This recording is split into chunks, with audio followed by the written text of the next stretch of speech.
Hey guys, Mike here, and in this clip we're going to put the Samsung Galaxy S3 next to the new Blackberry Z10, and I'm going to tell you which one is the better pick these days and why. So let's get going.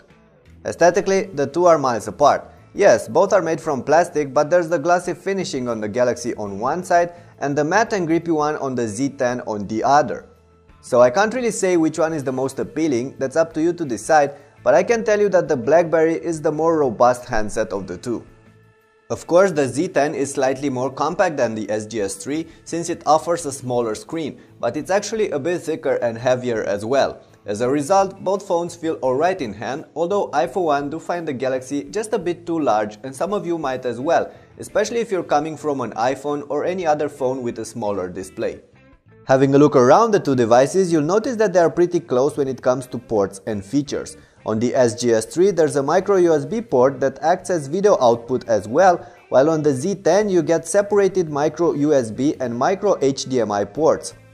The backplates are removable on both phones, revealing replaceable batteries plus the micro SIM and micro SD card slots.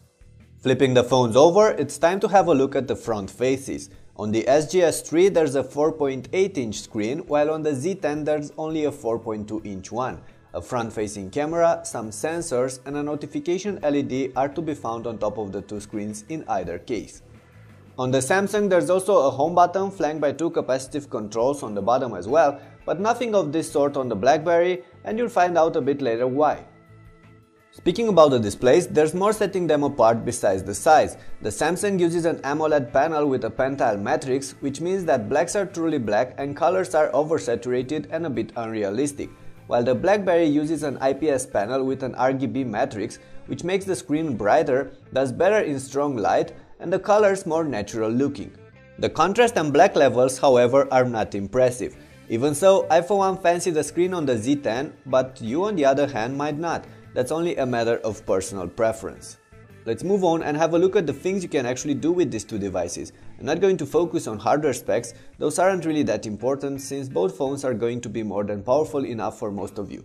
I will tell you however that the SGS3 is running Android 4.1 Jelly Bean with TouchWiz on top, while the Z10 is powered by a new Blackberry 10 operating system.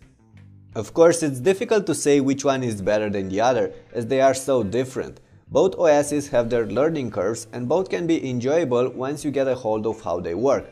Android is the more customizable and has been around for a while, so there's a fair chance you've come across an Android handset already, while Blackberry 10 is brand new and